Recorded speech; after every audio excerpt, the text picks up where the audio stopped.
Carlos Sainz was pushed out of Ferrari at the end of the 2024 season to make way for Lewis Hamilton.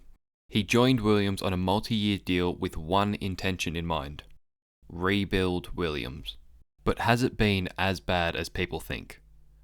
In this video, I'll break down each of the 16 races so far, from the crashes to the standout qualifying runs to how he has measured up against teammate Alex Albon. So how has Carlos actually done at Williams so far? Let's talk.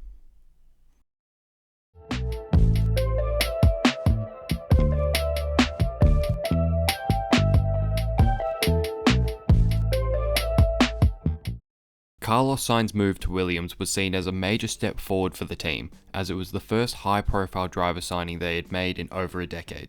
Carlos is a driver who has been held in high regard for many years now, with stints in the Red Bull Junior program, McLaren, and his most high-profile period, his stint at Ferrari.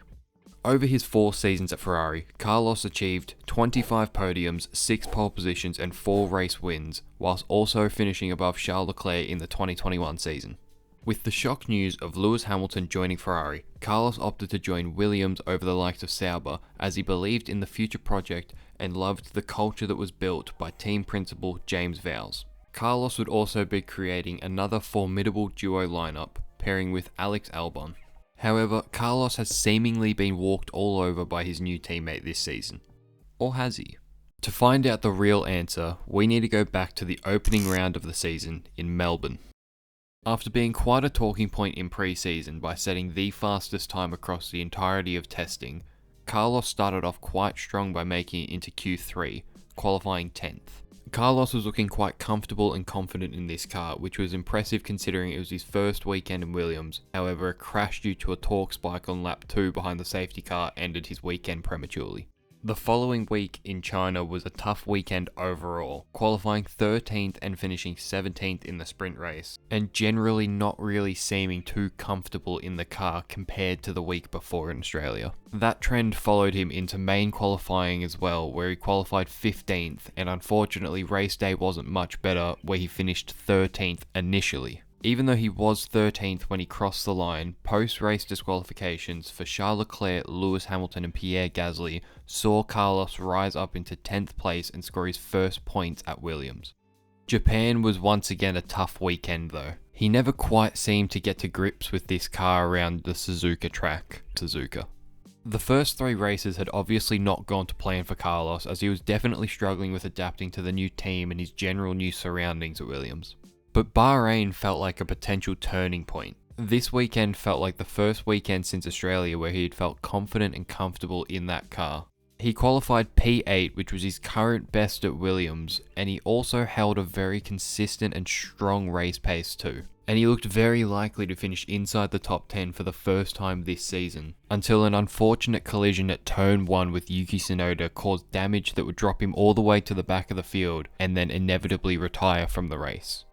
Saudi Arabia was the beginning of a very hot streak in qualifying for Carlos. He would qualify in back-to-back races in P6 and would convert his Saudi P6 into a P8 finish, meaning he crossed the line in the points for the first time in a Williams, giving him the satisfaction of finally having one clean, good, consistent weekend.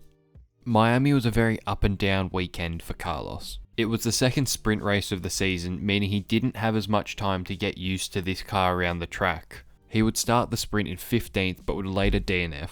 But it would be a complete contrast in full qualifying, as he would once again qualify in P6 and would convert it into a P9 finish, even going for this late lunge on Lewis Hamilton at the final corner. Imola would be the final of the 3 consecutive P6 qualifyings, where he would go on to have a rather anonymous race but still finish in P8. Monaco saw the end of his P6 qualifying streak. He would have a slightly tricky weekend where he would end up qualifying in P11. Carlos would go on to play the team game on the Sunday by allowing Albon to do both his pit stops by backing up the entire field behind him. And thanks to Fernando Alonso DNFing in front of him, Carlos was able to move up into P10 where he would finish, scoring another point for the 4th consecutive race. However, Spain was quite a difficult weekend for him. Racing in front of his home fans, he had his first Q1 exit since Abu Dhabi 2023. Even though over the previous 4 race weekends, Carlos had looked significantly more settled and comfortable in this team, he was unable to get grips with the car around the Barcelona track. This unfortunately meant that Carlos would not continue his point scoring streak, finishing in P14. This also ended his streak of never not finishing inside the points at his home race. Canada saw a second consecutive Q1 exit, qualifying in 16th, however he did recover this one to finish P10. Austria was a real kick in the teeth for Carlos. It was the 3rd consecutive weekend where Carlos would be knocked out in Q1, this time qualifying in P19, before having an even bigger problem on the Sunday by not even being able to start the race due to a brake failure on the formation lap. This weekend really summarized just how this period of time was going for Carlos.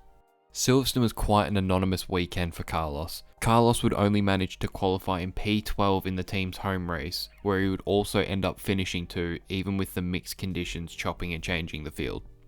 Belgium would once again be a very up and down weekend for Carlos. During the sprint, he would qualify and finish in P6, bringing home points for the first time since Canada, but would start from the pit lane in the main race after a Q1 exit, where he would finish in P18. Hungary saw the recent trend of performances continue as he would end up qualifying in 13th place, and this lack of pace would continue onto the Sunday as well, where he would fall back a place and finish P14 in the end. The Netherlands saw a fresh opportunity for Carlos as the grid returned from the summer break, and a chance for him to have a fresh start halfway through the season. He would go on to make Q3 for the first time in 4 weekends, qualifying in P9. He was looking likely to be on for a good result and a points finish on a Sunday for the first time since Canada, until a collision with Liam Lawson after a safety car restart put an end to that. After falling all the way to the back, he would end up coming home in P13. The next race in Monza would almost tell an identical story. Although he didn't make Q3 this time and qualified in P13, on the Sunday Carlos had put himself right in the mix for a potential points finish, until this collision with Ollie Behrman threw that all in the bin. After this, Carlos could only find a way to recover back to a P11 finish.